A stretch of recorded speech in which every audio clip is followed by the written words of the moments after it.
Well, there you go. It's a good evening from the studios of Radio FM88 Australia. Thursday night, it's our co-host is in the UK, sitting right at the top there. Our guest also is from the UK, and I'm going to get Priti Pauline then to introduce our guest. Interesting, fascinating subject, I have to say. Thank you. It's over to you, Pauline. Hello. Good morning, good evening. Thank you for being with us. And I'm delighted to introduce you to Paul Gunson. He and I met maybe almost 2 years ago now in a Tibetan temple, Rotherhithe, in southeast London. And it turns out we were both looking into some similar topics, and from there we've touched. We have a connection to the English Counties Assembly. So I'd like to give a very warm to Paul Gunson.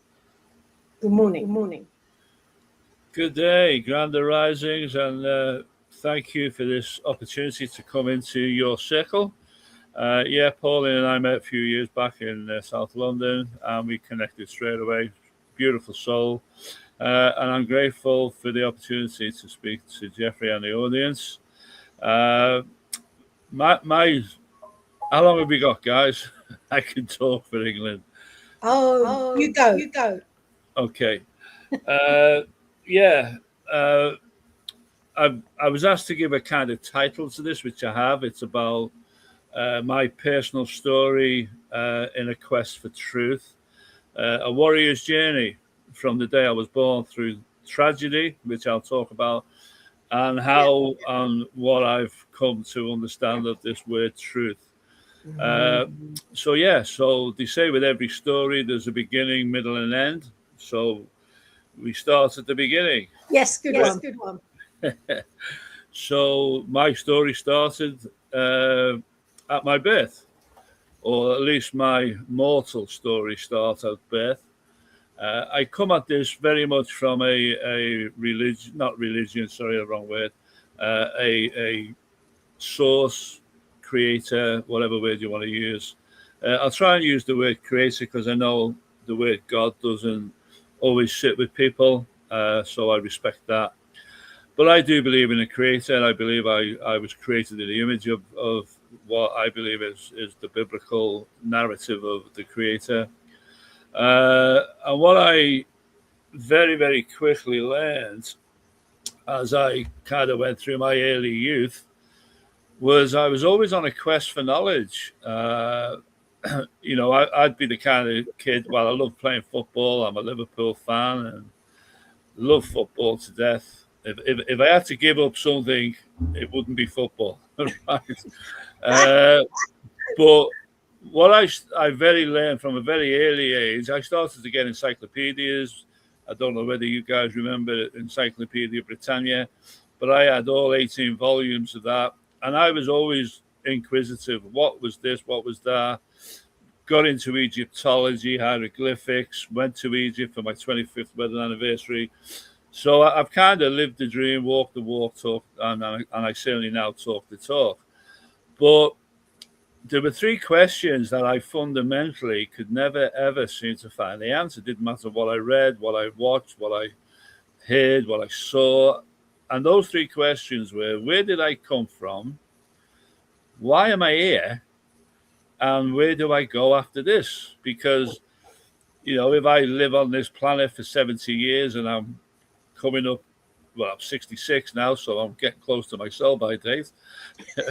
The issue being, what is it all about? I wasn't into religion, didn't follow God. My religion was football. But I started to get to around about the age of sort of 17, 18. And whenever I went to a family, party, whether it was a wedding, a christening, a funeral, whatever it was, I would always target the minister, and I'd go up and I'd say, listen, I've got these three questions. Can you help me out? And you know what? Not one of them could ever give me the answers. Oh, we're only theologians. We only share the information we've been taught, and We don't speculate, we don't promise, we don't offer any advice, which I found quite astounding, because if they were supposed to be the people who were teaching people, give you an example, up until 1855, we would have all been illiterate. You know, we didn't have access to the Bible, the written Bible. It was always, you went to Sunday, you went to church and you heard these words. So it's only really since 1855 that we've really started to learn how to read and get access to the Bible, or whatever it is that we were getting access to. So that startled me, that a minister of religion couldn't answer those three, what I would consider fundamental questions. So, cut a long story short, I got introduced to a couple of missionaries from the Church of Jesus Christ of Latter-day Saints in 1985. After I'd been married, 2 kids, and I was always curious with this word family. What's family about? Because in my upbringing, by today's standards, my father was quite abusive, although I love him to bits.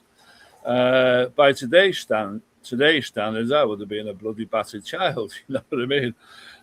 I'm sure you remember that old saying, "Wait till your father gets home." Well, I lived that life. My dad always worked. Was a solid worker. He was a fireman, ex-Navy. So he was quite a disciplinarian, and he was quite strict. But he was what he was. I only later found out, and literally, 2 months ago, I went to my uncle, who was the youngest sibling of my dad's family, his 80th birthday, one of 12.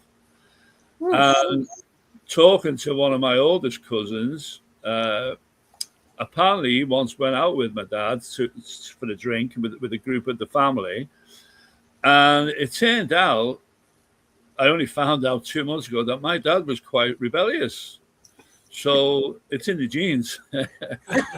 but I only found that out 2 months ago. My dad passed away 2015. So the issue was, I can honestly say I never really knew my dad as I thought. He was a keen footballer, loved football. We often talk football, but that was about it. If we weren't having a conversation about football, we didn't have a conversation. It was that kind of relationship. So I was very much struck on family, and having now got met my wife at 19, married at 21. I adopted her son to a previous marriage, and then I had my own daughter 2021. So I was very much on family, meeting these missionaries, and I joined the church. And that was my introduction at the age of 25 to what is the biblical God that we understand today. And then I went on the journey to really understand what the message of the Bible was. And you know what? It's another brick wall. Because the story of the Bible was so confusing. I thought, hold on, if this is truth, then why is there so much contradiction? Why were half of the books missing? What was the Nicene Council all about? Why did pagans all of a sudden have a say in religion? And the whole thing became a shebang. I thought, hold on, what am I missing here?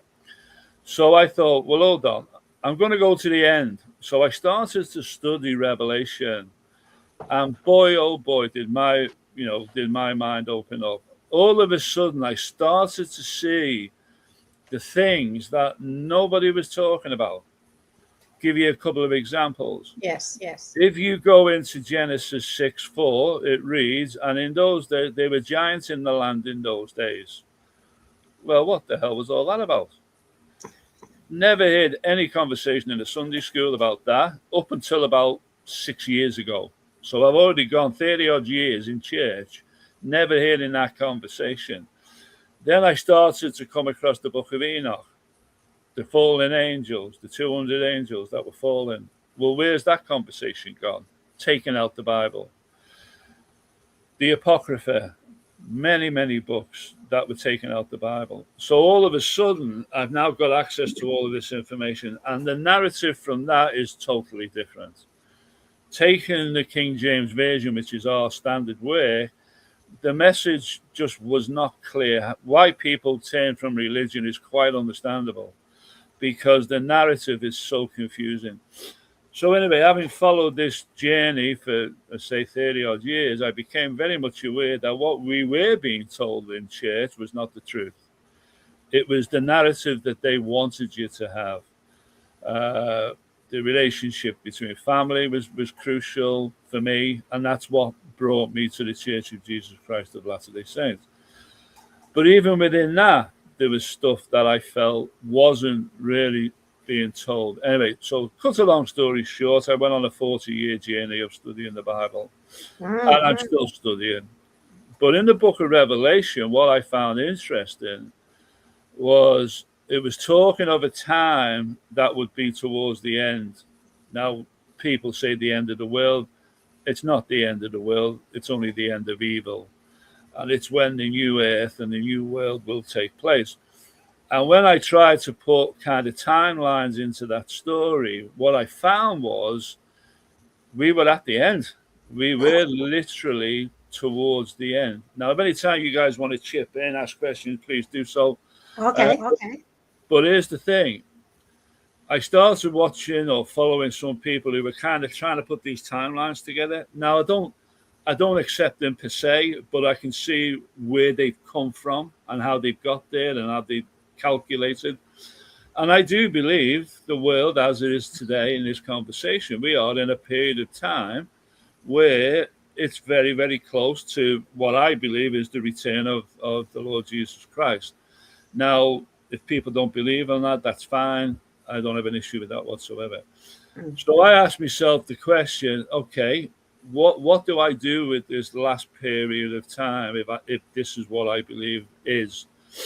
But what I found interestingly, guys, in the Old Testament, there's a scripture in one of the old books, and I'll get you the reference to this, where it says, and in the last days, I'm believing this is the last days, there will come a time when my people, God speaking to us on this call and whoever's listening, that there would be a generation that would arise and come forth, and they would thrash the wheat, and they would overcome evil.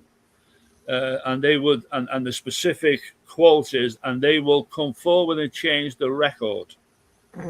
Now, that's the quote. So that led me on a slight journey and path then, okay, well, what's the record? Well, the record is our birth certificate. So you can see the connection now. Do you see why I had to tell you that to get you to the birth certificate? So what is the record? So the birth certificate, and just off camera, we had a quick conversation about this. The birth registration is the record that they have that pertains to each and every one of us on the planet of the earth. Now, where did that come from? Well, that started prior to 1933. Your baptism, your death, your marriage would have been recorded in a church ceremony and put onto a ledger, a book, and that would be the record. But what we did, L.A. Missouri, good speaker. What we had was no physical record attached to any government body. It was purely church, administrative, ecclesiastical. That was always the record. Yes, but now all of a sudden, everything's going to a government body. So what was all that about?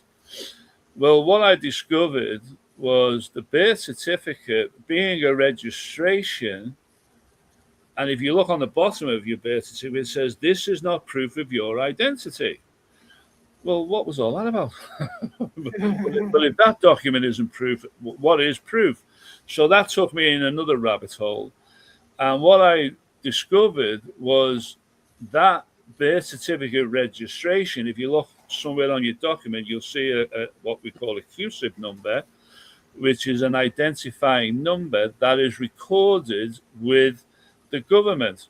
And that's fine. It's an administrative duty they're managing, they're supposed to be our trustees, they're managing our persona, our ens legis, if you like.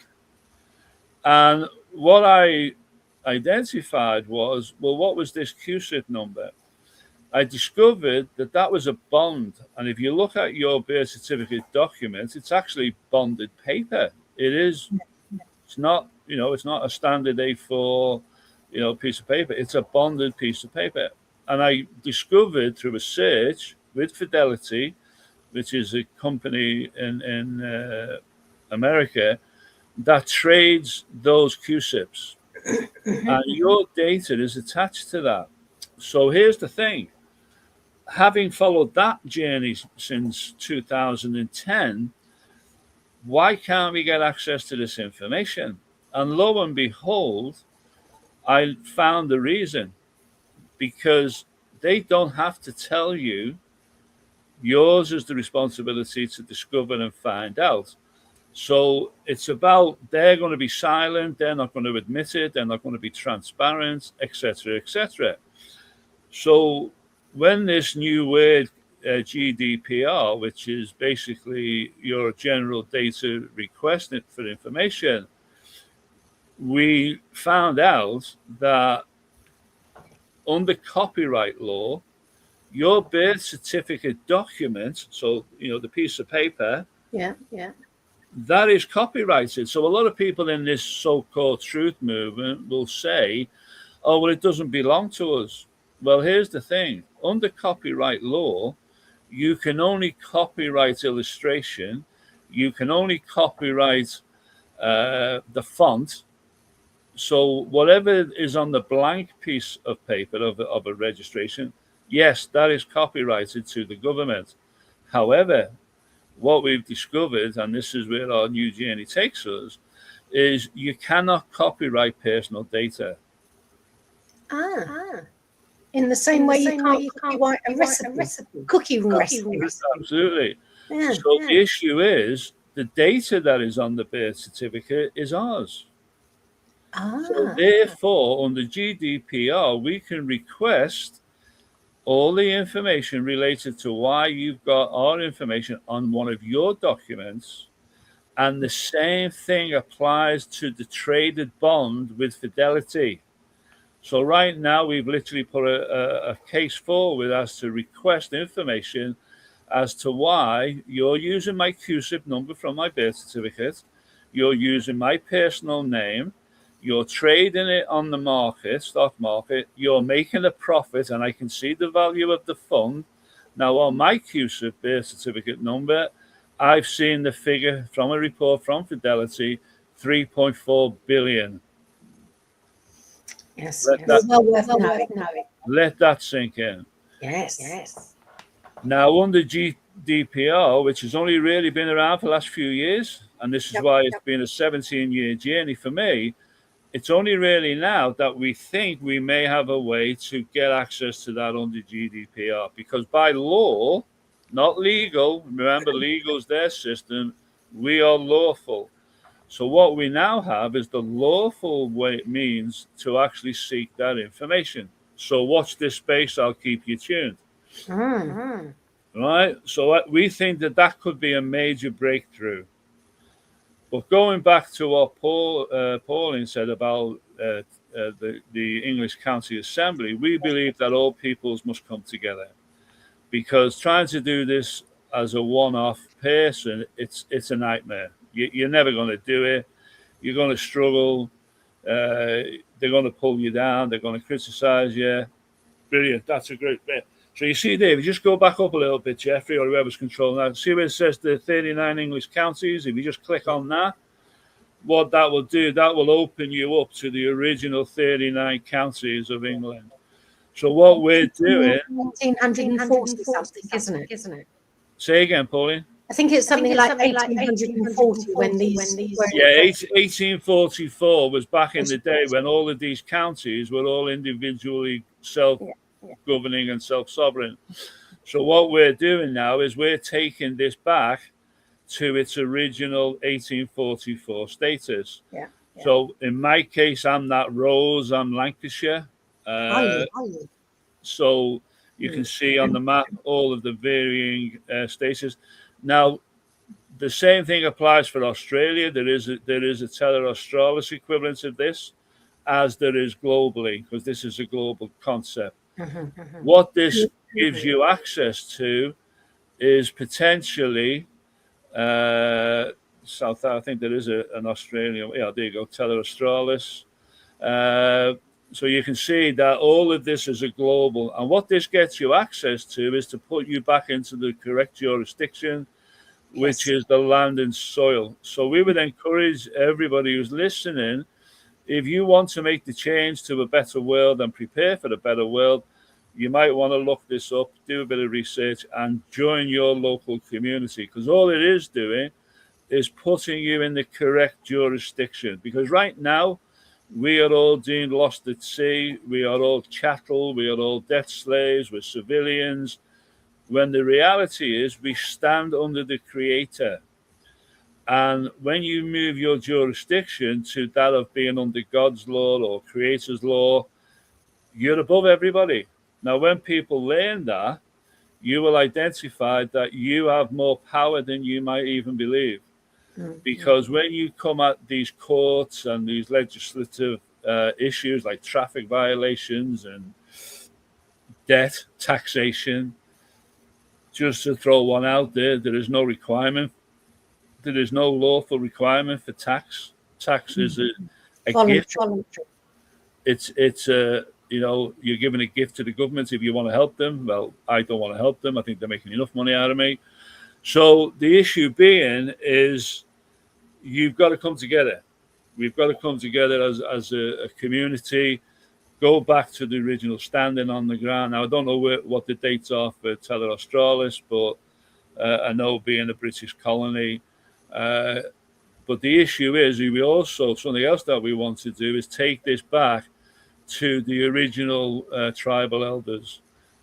So, for instance, in Australia, it would be the Aborigine. In New Zealand, it would be the Maori, because they were the first. They were the first peoples on these parts of the world.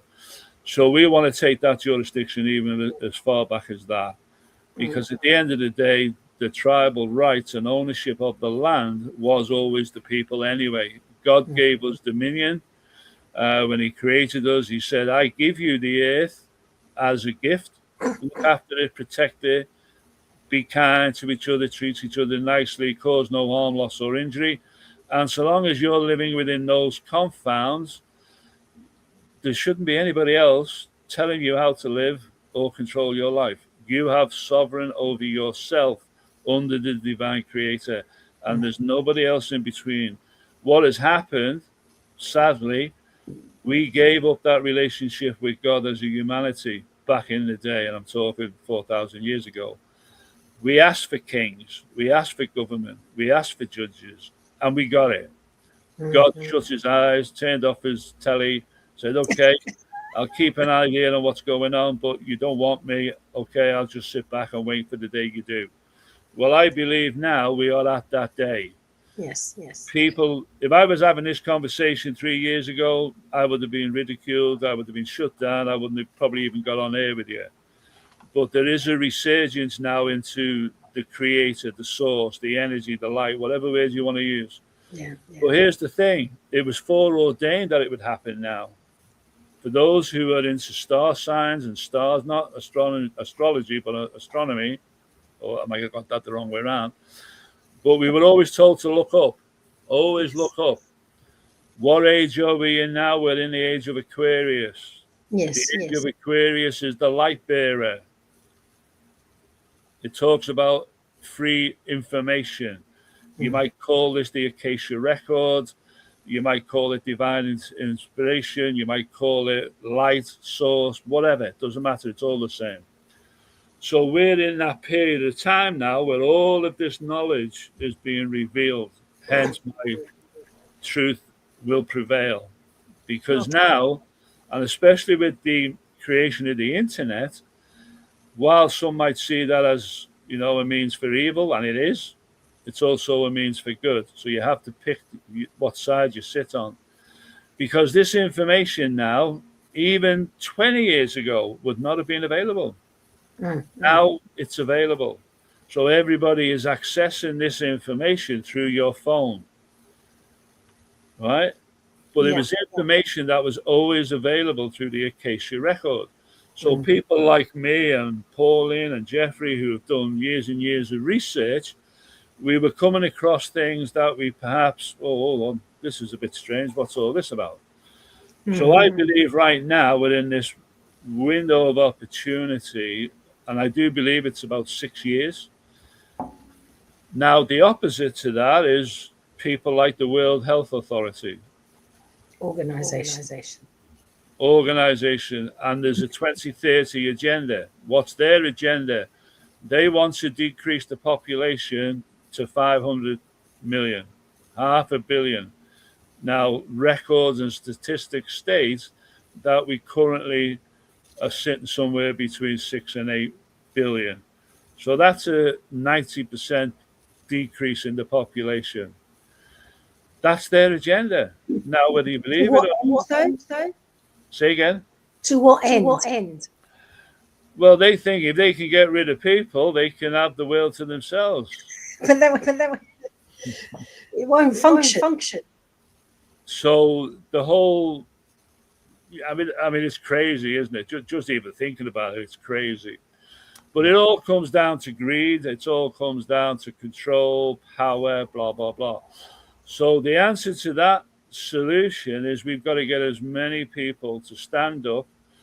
And here's the interesting thing, going back to the birth certificate. The birth certificate registration didn't come until 1933.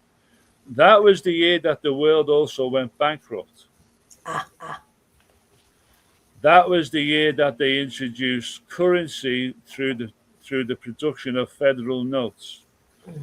Now, for your audience, and you might want to put this in the chat if you can, guys, Edward Mandell House, all three, that's the name of the guy who was a secretarial advisor to President William Woodruff in America. And he stated on record, video evidence. Now, whether that's evidence or not, you kind of got to ask yourself the question.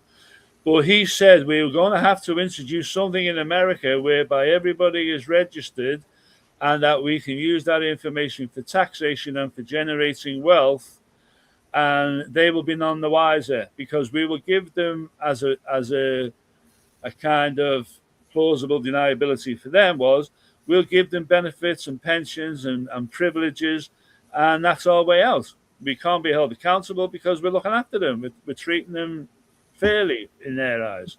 The fact that they're making untold wealth against us was another story. So go and watch that YouTube video. There is some information around that. Excellent. But that we said that in 1921. Wow. 1933, the birth registration requirement for everybody born on the planet was put in place. Predominantly in America, but where America goes, so follows the rest of the world. Now, since 1933, you've been required to register a birth. And that's where the whole trap of this traded bond kicks in. Have a guess what came out in 1935? Female right to vote? Nope. The board game called Monopoly. Monopoly. Oh, yes, of course it did. Yes. And they put it in plain sight. If you do this, and this, and if you land on this, we'll fine you. If you go into this thing, we'll charge you a rent or we'll charge you a tax. And if you're naughty, and I know you're naughty, Pauline, so this is a warning. If you're naughty and you don't play by the rules, where do you end up? In jail. Or a psychiatric. You do not pass go, you do not get your inheritance, you do not get your £200. They're telling you in plain sight. Okay. Then 71, President Nixon announces the removal of the gold standard. Why? Because he couldn't keep printing money. Gold was always historically the balance between currency.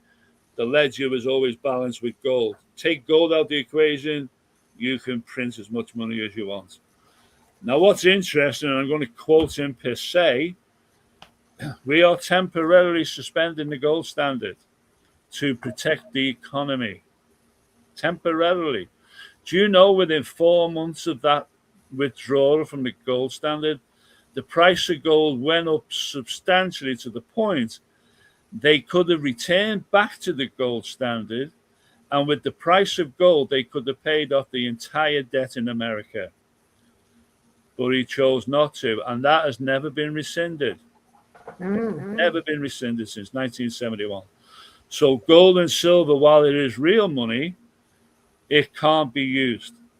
Right. You can't trade, you can't go into a local shop and trade gold and silver for goods. You can sell it, you can buy it, you can sell it, you can store it, etc.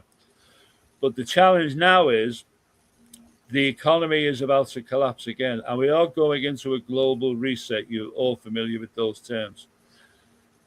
No empire has ever survived more than 250 years, and guess what? America's just gone and celebrated 250 years. So we're about to change. And even Trump himself wants to go to a gold standard. All the BRICS nations want a gold standard. All of the EAU, the Middle East, want a gold standard. China wants a gold standard. Russia wants a gold standard. The only people that won't, Australia will sadly, I think, come under the British thing of a CBDC, unless you can tell me different, Jeffrey. But the issue is that digital currency is just going to be another fiat currency, only now it's digital. They will be able to control every aspect of your spending. And what they won't need, because you will opt into this, they won't need your permission. So let's say you're speeding in a zone 30 mile an hour and you do 34. You'll get a nice little ping on your phone. They've just taken £15 as a charge for speeding. Or they've just done something like this or that. Council tax. Anything to do with debt. It won't be that they ask for your permission. It's that they will automatically have access to your bank account and they will just take it out. Now, that's not a world that I want to live in. I believe we're free, we're sovereign. I have the right to determine my own wealth. If I offer a CBDC system from the government, I won't be able to buy, I won't be able to sell, and that is scriptural, without their permission. Without the mark of the beast, again, Revelation, if you do not have the mark of the beast on your forearm or your head, you won't be able to buy or sell. Now, that's the biblical reference. So everybody's waiting for this tattoo. It ain't coming. Everybody's waiting for this microchip. That is here, and some people are using it. Sweden in particular. Most of Sweden employment, they have an inserted microchip that opens doors. It has access to your bank. It has all your medical details. So wherever you go, they can just scan that and it'll bring up all your... So this isn't coming, guys. It's already here. Okay. The issue is, do you want to be part of that world? Well, for me, no, I don't. Okay. So TECA is the answer to that, because we believe once we get access to these private treasury bonds, we will be able to get wealth from that, which will be gold backed. And we'll be doing it. That's taken us completely separate out of the system into the private. Yeah. And we can do this via trusts as well. So the idea would be to put all of your wealth, once we start getting this type of wealth, if you've got wealth now, i.e. you've got several properties, you own, you've got certain amounts of funds. Certainly when it comes to banking, I would not have any money in a bank, because if banks collapse, you, by opening up a bank account, you actually give them authority over your account. You're actually saying, I am so stupid, I can't manage my own money. I'll put it in the safekeeping of a bank, and you deposit it. That deposit is a security. That gives them the permission to lend that money out at 6 to 8% interest as a loan, and they give you what, 0.25 back per annum? Seriously? Are you having a laugh? Anyway, so I don't even go down the banking Before I go on to my personal story, guys, any questions? Yes, I was going to ask through. You said from birth. Good idea of birth and how birth has affected you and affected everyone when they've had a birth certificate. The Tekka people, for instance, I know that we have East Sussex and West Sussex where I am, but Sussex, it was Sussex originally. And I was born in South West London, but it's not London or Greater London. It was actually Surrey. Yeah, there's no such place as London. Right next door to me was Oval Cricket Ground. So if you go back, cricket is more where your county was, because they all had cricket teams. Yeah. And Oval is the home of Surrey Cricket Ground. So it's good to make those connections, and that's yeah, 200 years ago. Everything's in the words. Yes. I've studied entomology. I could scare the crap out of you if I give you some words. Like if I said to you, and this is not rude, by the way, this is what it is. If I asked you now the question, and your audience, if you put the anagram FUCK together, I'm not going to say the word because there might be children watching. But if I said to you, do you know what that means? Do you know what that means? Father, uncle, cousin, king. Oh. Say again. Father, uncle, cousin, king. Good guess. But no. Oh, okay. Come on. Do you want to have a guess, Pauline? No, I'm not going to. It stands for, and this goes back 400 or 500 years, probably more, fornication under contract with the king. What? So the king had first refusal. The king had the right to fornicate with the bride on the night the night prior to her wedding. Yes. And you had to apply for a license to marry in order for you to lawfully fornicate, because prior to that, anything that you did was classed as fornication. But once you apply for a marriage certificate, you now had the lawful right to fornicate with your spouse. Now, here's something that most people don't know. Does a woman and a man marry each other? No. No. No, they don't. The registration. You're applying for the license. The bride or potential bride applies for the license to register with the king as wanting to marry this guy over here. And he has to do the same. But never the twain shall meet. They've taken God out the equation. They put it through a registration. So when you apply for a registration, you're marrying the state. You're not marrying each other.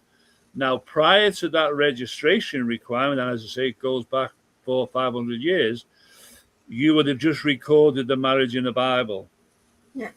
Or in the church. That would always be the record. But once the requirement for registration came in, you actually married the state. And the same thing applies for divorce. You don't divorce each other. You divorce yourself from the state. Wow. And when you get I can't remember what the word is for this, when the marriage is resolved, there's a Latin word, I can't remember it now. Is it decree nisi? Is that the one? Yeah, decree nisi. Yeah. Absolutely. That is just the registration being dissolved. And off you go and you live your merry life onwards. But you still back to the birth certificate. And it's now I believe the same principle applies with the birth certificate. But what we don't want to do is give the birth certificates up, because the birth certificate is think of it as an avatar. You know, your body is you. You're the living man, the living woman. You're the biological beneficiary of God's planet, God's earth, yeah? If you think of a trust, there's always a tripart trust triangle, yeah? God is the creator or the source.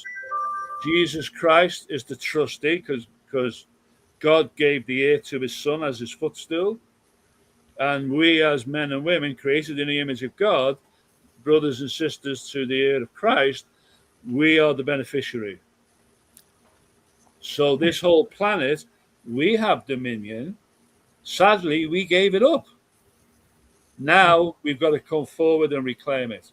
And if you don't come forward and reclaim it, as far as the system is concerned, you're just chattel, you're a civilian, you're a debt slave. They'll keep taxing you to death until you die. Think of the word mortgage. What does mortgage mean? Well, mortgage is Death grip. Death grip. Because it's likely going to last you for the rest of your life. So all of these things are traps to take our wealth. What we're saying now is we can come forward and claim it. Any other questions? And I'm going to go into a little bit of my story. I was wanting to take you back to the beginning. The title of our talk today, Birth Through Tragedy onto Truth. Right, okay, tragedy. Let's move into the middle section. This is the middle bit. Now, I'm not saying this to seek any sympathy or empathy. I believe every single person's story is crucial to them. And everybody has a story. This is mine. I'm going to skip the first 20 odd years, 30 years, 40 years, 50 years. I'm going to take you to 2003. My daughter got married on her wedding, on her 21st birthday, as I did. Her husband had previously had cancer.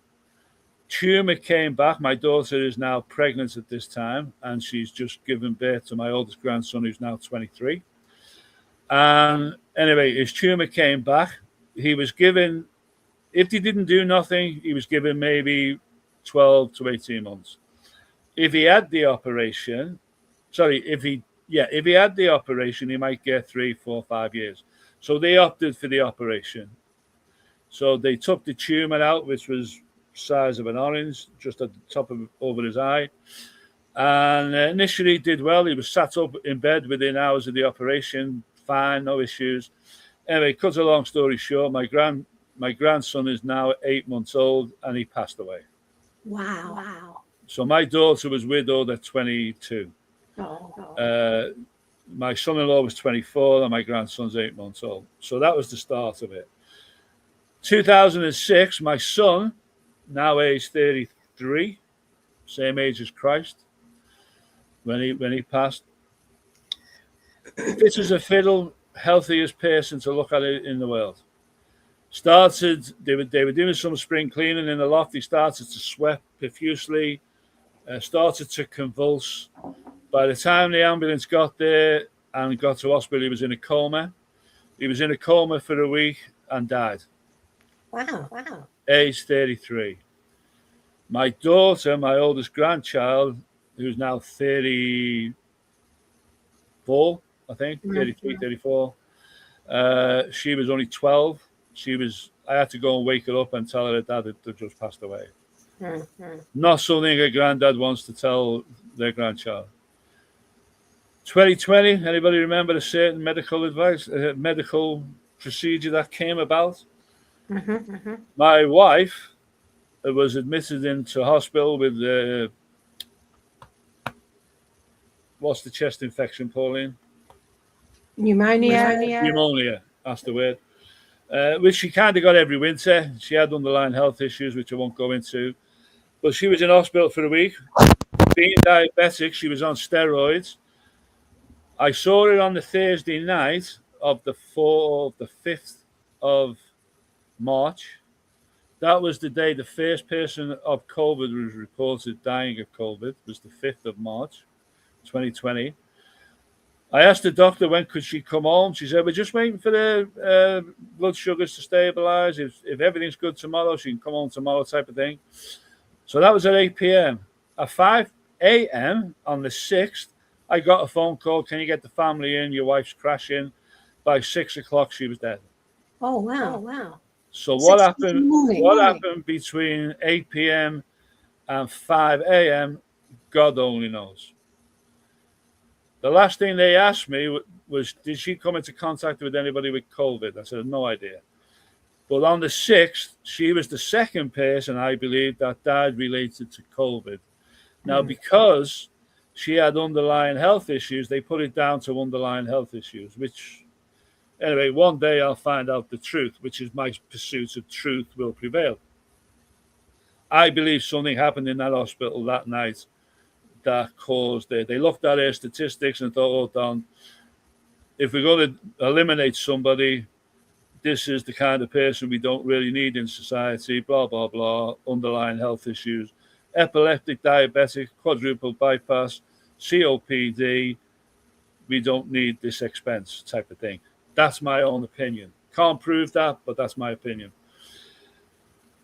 2021, my daughter, who was 41 at that time, 4 children, the oldest being 23, to the first marriage, Gary. Second marriage, 3 children, the oldest being 16, a boy. Then 11, then 7, but they were all 4 years younger than that at the time.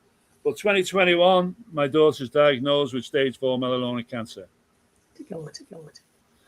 We then journey on a 3-year battle of cancer. Operation started in a foot, started off a little tiny verruca, and it grew into a golf-sized tumor on a foot, which she eventually got operated on, skin graft, the whole shebang. Got the all clear 6 months later. Then it reappeared in her groin, in her lymph nodes. She ended up getting a dissection of a groin. Got the all clear again after 4 months. Next minute, scan of the brain, tumors in the brain. She was getting chemo at the time. She opted for the NHS against my wishes, but it was her right, her life, her choice. Anyway, she was getting some treatment, had a heart attack, died for 20 minutes. Now, she was on a non-resuscitation policy, but because her husband was with her and emotionally he was obviously distraught, he said, do whatever you can, save her, whatever. Anyway, they resuscitated her. She was in a coma for 7 weeks. When she eventually woke up, she had brain damage. She couldn't speak. She had no idea who we were. She had no memory.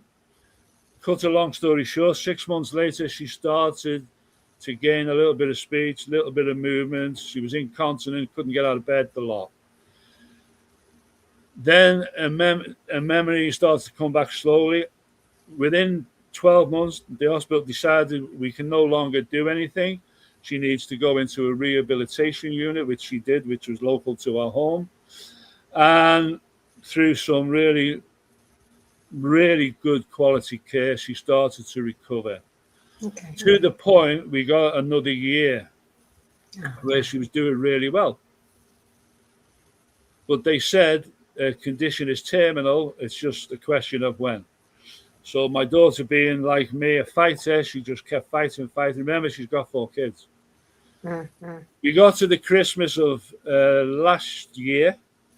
She got really poorly. Christmas Day, we went in for Christmas dinner with her, and it was a hard day. She was tired. She didn't want to be there. She was trying to fall asleep. So anyway, that was really the downturn. Up until then, great. Now she's on the downward slope. We got to April, Easter Friday. She was unconscious. Spent all day with her. I promised her I would be with her at the end. Nothing happened all day. She stabilized. I went home, got some sleep. I said, if anything happens, call me back. I got a phone call at 5 a.m. I thought, oh God, been down this journey before. Went into the rehabilitation unit. My daughter started to pick up. To the point, I thought, God blimey, what are you doing to me? So at 12 o'clock, I phoned her husband and said, get the kids in now, because I've got a feeling this might be the last time. So all the 2 young girls had all done the Easter bonnets. So they came in, and I'll try and send you the photograph to post. And yeah, really lovely day, great stuff. But then as the day wore on, she started to deteriorate again. By 8 o'clock, she was unconscious again. I went in Easter Sunday. She never woke up. 3 p.m., she passed away. Yeah. Easter Sunday. So you might think, Paul, why are you doing this? Why are you going around the country talking about truth, talking about the birth certificate, talking about the trust? I'll tell you for why. Yes. I've got 6 grandchildren. The oldest being my son's daughter. I have an adopted one from my granddaughter's second partner's child, so I've adopted her as another grandchild. And then I've got my daughter's 4 grandchildren, and my oldest daughter now has 2 daughters who are now my great grandkids. That's my reason why I'm doing this, because I want to create a legacy for them where they live in a better world than what we live in. Does that make sense? It does. So that's my why. That's my tragedy story. My truth is this: you are worth an abundance of wealth. I'm working profusely with others, and I add Pauline to that. I'll now add Jeffrey to that, because I've now heard his story in Australia. We will work tirelessly from a legal perspective of the birth certificate, with a lawful perspective of you being the creator's image, you standing up for your power. Because if you think of the board game of Monopoly, yes, where all the people are underneath it as slaves and chattel, being taxed to death, while these fat cats are getting richer and richer and richer, and we're getting poorer and poorer and poorer because we're being taxed to the hilt. And I'm sure it's the same in Australia. In fact, I'll be honest with you, Jeffrey, Australia is probably the one part of the world where they are on this. They are probably going to be the catalyst for this. If this is going to happen, it will likely be from Australia. The turnaround? Yeah, because I think they're ready for this. The problem we've got here in the UK is we're so heavily guarded by taxation. We're almost being, we're being strangled. We haven't got any movement. So we're doing our best through TECA, the English County Assembly. I would encourage anybody who's UK listening, but certainly Tele Australis, is to take it back to your native sort of standing. You have the exact same equivalent of this in Tele Australis. Get involved with your local group, meet up as communities, start learning, and by completing the paperwork that's available, you will actually get access, hopefully before the end of this year, to a global fund that is worth somewhere in the range of 2 million per month. Now, I don't normally throw that number out, because I don't want this to be about the money. I want this to be about you standing up in your truth, standing up on the board game and taking back your sovereignty, taking back your jurisdiction, standing under the creator, which is the highest law in the land, and challenging the system. It's not about you proving that you're alive. It's about them proving that they have authority. As they don't have any authority over us when we stand up, and we become the biological beneficiary. So when we go into court, when we go into any challenge of any documentation, remember, that's their paperwork, not ours. We will have this paperwork, which is a result of all of this kind of stuff, where you put your autograph. Never, as going forward, guys, the one piece of advice I would give you right now: never ever sign a document with a signature. Always print it out so it can be read with an autograph, and stamp it with a red blood seal. Or in this day and age, we do it with a red ink pad. because that's your living status. If you sign it with a signature, that's your dead entity. It means nothing. Okay. It's their game. You're giving them dominion. You're giving them control over you. Going forward, never ever put a signature on any documents that you send to anybody. And never, ever, ever fill in any of their forms. Always write on your own piece of paper. If you're going to print, if you're going to do it on a document, they have copyrighted Times Roman 12 font size. So if you repeat that, you're agreeing to their copyright. Change the font to anything, basketball hand, change the font to anything other than Times Roman, because that's your jurisdiction. The minute you put your autograph and thumbprints on, you're saying, these are my rules. I'll play your game, but under my rules.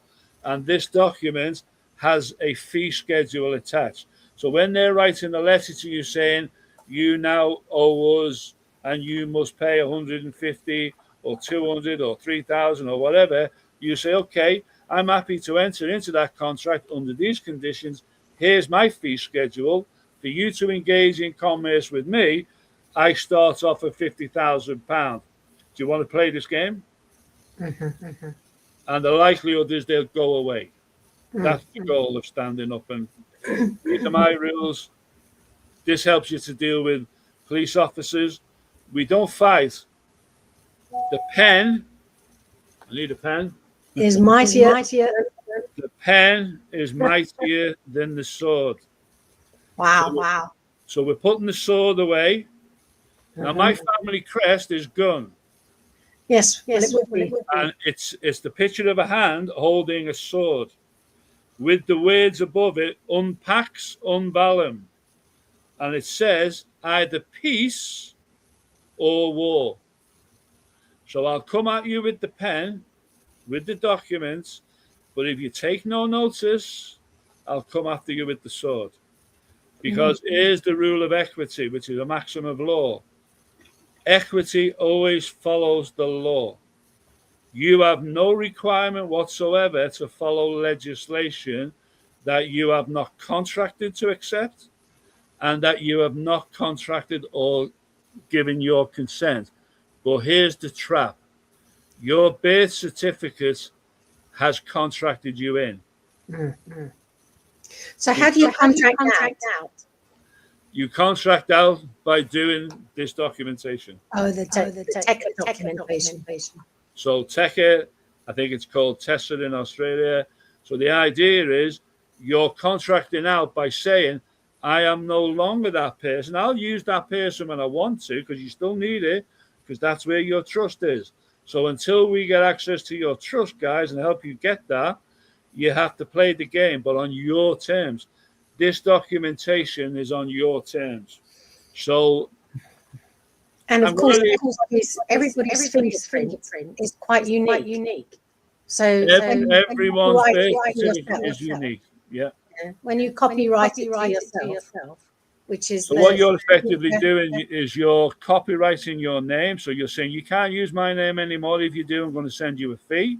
Okay. One of the other steps that we do going further down the line is you get your trademark. And again, that carries a fee. If you're arrested, that carries a fee. If your thumbprint is taken, that carries a fee. And that's $250,000 for each thumb, each finger, $500,000 for your handprint, and $1 million for a retina scan. Oof. You walk into your local supermarket, what are you doing? You're being scanned. We can send a GDPR request for your data to be removed. And if you don't remove it and you take it again, I'm going to send you a bill. Whenever you go to an ATM machine, you're being scanned.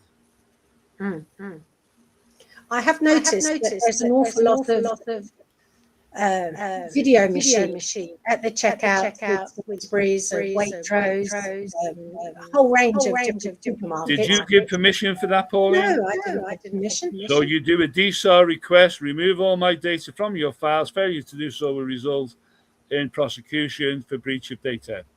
Now, I don't know what the equivalent of that, Jeffrey, is in Australia, but I'm sure you will have something along those lines, being a Commonwealth country.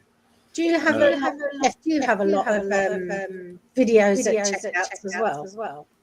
Yeah, of course. Well, that's a data breach because you've never consented, you've never contracted. These people are doing this, and to be fair to them, I'm not going to call the checkout girl or lad. They don't know. They're just, they're just a corporate person. They're just an employee. They don't know any better. It's up to you to go to the manager of that stall and say, I believe that you're recording my data without my consent or permission. I'm going to give you 30 days to provide me with all of that data and remove, oh, well, we can't do that because we've got other people on the camera. I said, I don't care what you do. If you don't do it, you're in breach of data protection. My data is private. You have no right to use that. I have one. I'll give you an example of this if you want the proof of the pudding's in the eating, and then I'll open it up for questions. I have an infection that I have to constantly use Sudocrem cream, same stuff for babies, nappy rash type stuff, okay? Not going to go into that, but I have to get it. I went to my local Tesco's, which Pauline will be familiar about. I don't know whether you have Tesco's in Australia, Jeffrey, but it's your typical shopping. Anyway, on the box, it said £12 crossed out, £8 if I want to buy it, and I bought it. In fact, you can see I used to watch Blue Peter. Oh, yeah. There's the one I had prepared here, right? It had £8 on it. So I go to the checkout. I hate going through the scanning ones, but I went through the scanner, and as it scanned, it went £12. So I pulled over the operator. I said, excuse me. I said, I've just put this through. On the box on the shelf, it said £12, but as I the other way around, was crossed out, it should have been £8, but it's charged me £12. Oh, she said. So she calls over her supervisor, who just happens to have a red top where everyone else was blue, full of authority, power. So I said, yeah, I've just put this through. It scanned. It said it was only £8, but it scanned 12. Oh, do you have a club card? I said, no. Well, that's why. Because we give discount to people who give us their details for the club card. Right. So I had to pay an additional 50% on one item. One. So if you imagine if I had a car full of goods, I probably would have been paying for, say, £150, whereas somebody with a club card might only have paid 90. Yes. That's data. So anyway, I mean, give the lady a due. She said, because there's a few other people at the tills, they said, has anybody here got a club card? So this guy came over, gave me his club card, scanned it, and I got it for £8. And then I thought, right, here's my moment to test this guy. So I said to the guy, I said, does that make sense to you that the same product in the same shop can be sold at two prices? I said, you realize you've given them your data and they're trading your data. Do you think they would give you 50% discounts if they were making more than that on your data? He went, oh, well, as long as they get me discounts, I don't care. Yeah. That's the mentality of people out there that we're dealing with. And the other thing is that they don't think about how come Tesco's can sell that product and still make a profit at £8. Absolutely. And therefore they're at £12. They're making as much as £10. So they're extrapolating even more and more profit. That data is worth millions. Wow. Millions. Do you know what? I'll just quickly go on to the mortgage and then I'll yield. When you take out a mortgage, do you know that your mortgage is securitized normally within 2 or 3 months? Do you know the day you take out that mortgage, that debt is paid off? Yes. And then they take interest on you for the next 30 years. Yeah. You created the money, but they loaned it back at interest. They have the security of the property if you don't pay. They can repossess it if you don't pay. They can cash in a insurance policy if you don't pay. and they never lent you a penny. That's why it's called a repayment. And here's the thing that a lot of people don't know. That is securitized, and your mortgage is probably sold on and on and on and on at least 300 times. Now, tell me, was that to do with it was a good film sometime back in the 90s, probably, with Brad Pitt, and they were talking Wall Street. What's the name of it? The Big Short or something? Short. Oh, yeah, I do know what you're talking about. Oh, what was it called? And that was Big Short. The Big Short, where it was shown that all the mortgages were packaged together and people who didn't even know what they were signing. Absolutely. And again, that was in plain sight. If you want to find out about this, now a lot of people say, oh, don't watch telly, but I watch telly because I can see the trap. So they're telling you evil has to reveal itself in plain sight. It can't hide. So they're telling you Hollywood is the biggest perpetrator of evil you could ever wish to see. But they tell you the truth. Whether you choose to accept it is another story. So I watch things because I want to see what they're saying. Because I can pick out the trap, I can pick out the reveal, I can pick out what is truth. And they have to tell you what they're doing. The World Health Authority have told you what they're going to do. They're going to reduce the population to 500,000. Anybody remember the Georgia Stones in America? Anyone ever see that? Yeah. They were supposed to be the alternative to the Ten Commandments. Again, 500,000. They have since been destroyed. Nobody ever knew who erected them. They're like, they're like Stonehenge, but they're three large pillars with a pillar across. They're telling us in plain sight. So with that, guys, I'm going to yield. I don't know how long you've got.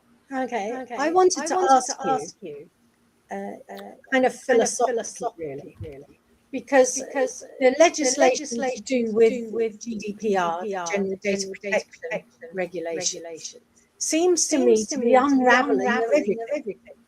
Absolutely. And it was deliberately passed through Parliament.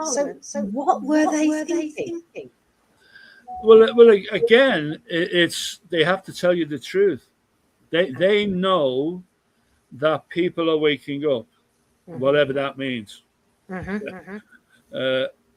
don't want to use that word anymore. I think we've gone past that sell-by date. The word now is you're aware. You're aware. Okay. And I'm going to give you a quick biblical story of what I mean by that, because I try and qualify everything. When Jesus was going to prepare for his Last Supper, whether you believe or not, the apostles said, well, where are we meeting? Are we meeting in the Hilton or are we meeting in wherever? He said, right, what I want you to do, I want you to go to the local village, which, by the way, Jesus had not been to. He said, as you're walking down the street, you'll see a guy with a pitcher of water, big ceramic vase with water. Follow him. And when he enters into the cafe, that would have been wherever. Remember, Jesus hasn't seen this, doesn't know where this is or nothing. Go to secure the upstairs room. And that's where I'll meet you. Now, how does he know that if he doesn't know prophecy? If he doesn't know what's about to happen? If he can't see the future? So anyway, they secured the upper room where all the apostles met. Jesus comes in, does the Last Supper. What's the significance of that story? Well, here's the biblical answer to why we are here. The sign of the pitcher in heaven, does anybody know what it is? No. Nope. Aquarius. Oh, yes. So Christ was prophesying that there would be a time when Aquarius would pour out the water of truth onto the people. And just gone all goosebumped. That's where we are. The truth is being poured onto humanity to become aware. So that now fulfilled. Now that couldn't have happened 10 years ago, 100 years ago, 1,000 years ago. That prophecy was at the Last Supper of Christ 2,000 years ago. that same event. Now sorry, I'm just getting a bit emotional. That same event prior to his return, as he was going to the Last Supper, that is the prophecy of his return back to us, his people. That after this age of this pouring out of the truth, when enough people rise up, when enough people come together and change the record, there will come a point, a tipping point. Now, I believe that tipping point is 2 billion people. It's 17% of the population of the world. Teke has already got, sorry, I won't say Teke because I think this does include Tele Australis and everywhere else. We currently have 500 million people registered having changed the record. I believe we've got 6 years left to get that number to 2 billion. And then we will have created a world not only fit for us, but for our children, our grandchildren, and in my case, our great-grandchildren, fit for the return of our Lord Jesus Christ. Because he's not coming peacefully. He is coming with the sword. He is coming to defeat evil once and for all. But we can become a people united, coming together, standing on the land and soil within our communities, create an alternative council, create an alternative government, create an alternative police force where we serve the people only. Now, if these people in the judicial system, the government and the police want to repent, because we must give them the opportunity to repent, they can come into our world, but they come in to serve the people only, not to stand up for corporations, not to stand up for government. And the biggest perpetrator of evil today, and I'm going to go on record and saying it, is King Charles. Because his coronation oath was that he would be the servant of all, acknowledging that God is above him and that he is the servant of God to protect the people, and he has violated that oath of office. So we don't want to chop his head off. We want to hold him accountable. And that's what these records do. They will hold him accountable. So either repent. Now, I don't have any confidence that Charles will do that, but I do have a hope and prayer for his son, William, because I think he may very well take on the mantle and the legacy of his mum, Princess Diana. I think he is just waiting and abiding his day where he does become the sovereign king of the people, not of the Crown Corporation. But we'll see. We'll see. Well, that's a very, very nice way of describing. I haven't even asked a question. What we tend to do toward the end of a conversation like this is to ask you about what's Dreaming the New. That's the name of the show. And you've already put it together by saying that people are coming together. Okay, there was a little bit of thing there, but it doesn't have to include the Bible. But people will together, they'll stand together, working with each other, for each other, and there'll be some unity between people. And if you like, they have a common cause. And their common cause for their children and their children's children and their children's children. So it's for the future that people have a better way of being. And and I don't want to want words in your mouth. I just wanted to try and read what you've said, and if I've interpreted what you've said in that meaning put forward. Okay. Right. There's a famous song by John Lennon. Yes. You know, we are the people, and we have to come together. We can't wait. Please, please, please, please stop sitting on your backside. Stand up and make the difference. come together. What they have done. Anybody remember this song? I think it was Pink Floyd, Just Another Brick in the Wall. Oh yes. We're not another brick in the wall. We are the wall. So the John Lennon song you're talking about, because I know it would much more meaningful coming from Liverpool and coming from Liverpool too. Yeah. It's actually called We Are the The lyrics are "We Are the People." I think it's I can't remember the title of the song now. It's gone out my head. Is it Dream? Something to do with Dream. Oh, I can't remember the word. It's a famous song. I will come across it and I'll post it. But basically, he says, he's saying that if we don't know who we are and we don't come together, we're lost. Which is the whole message is they want to divide us. They're trying to get us all to stand alone. They're trying to get us to be not just another brick in the wall. What we are trying to do and what we're trying to say here is we're the wall. We're not just a brick in the wall. We're the wall. We are the truth. We are the light. We are the source. We are the people. Stop waiting for someone to come and save you. Now, I do believe in the return of a savior, but that's ultimately because we may fail at what we're trying to do. But I don't believe individually we'll fail. As a group, we will succeed. So the more of us that do come together, we will prepare a world to be ready for his return. Don't wait for him to come and save you. You prepare your way. You make sure that when he comes, more importantly, and again, this is scripture, he actually says, I will honor all contracts. So if we've done this, and this is our changing the record, then he's going to know who we are.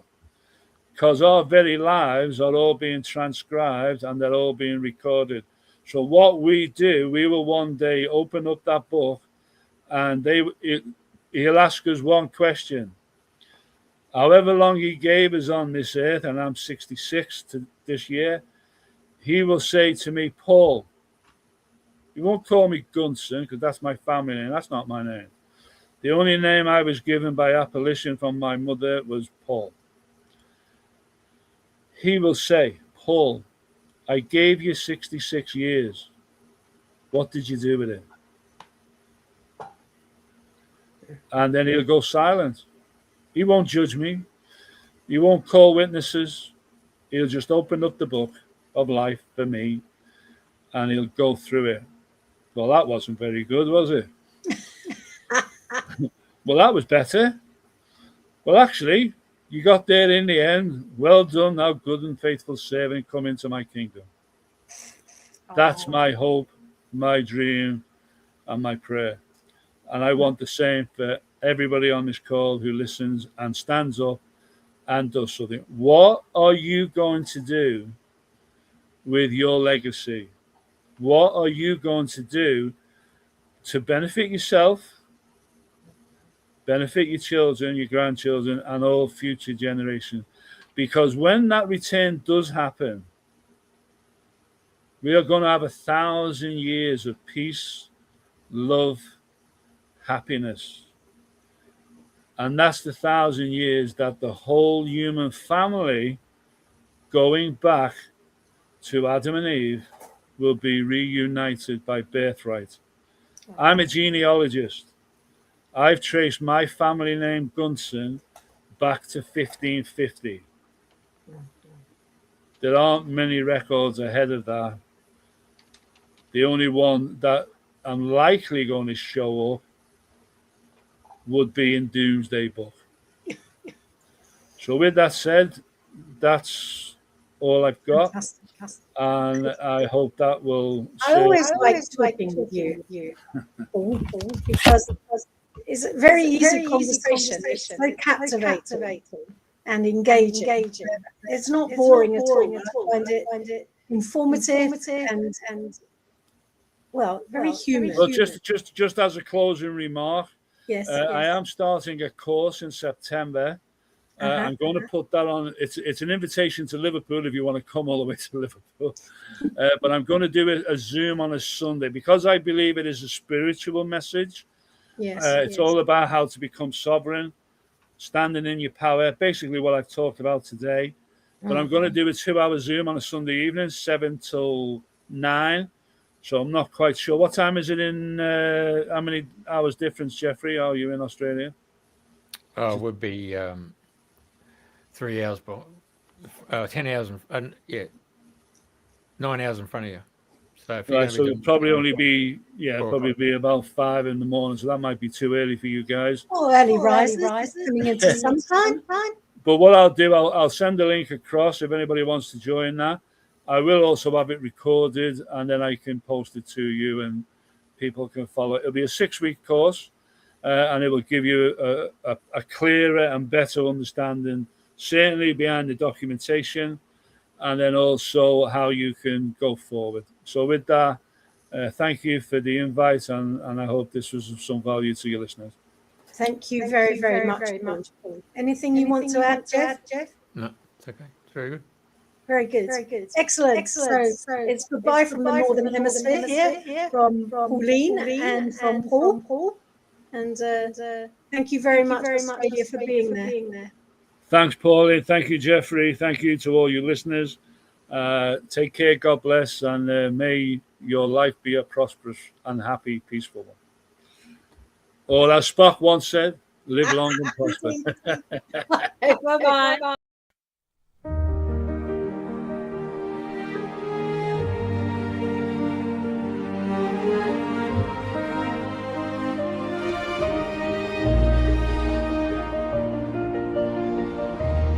We are dreaming the new dream, transforming reality and bringing into creation the world we want to see. People are dreaming the new dream, following their heart's desire, being the change they want to see, living lives that truly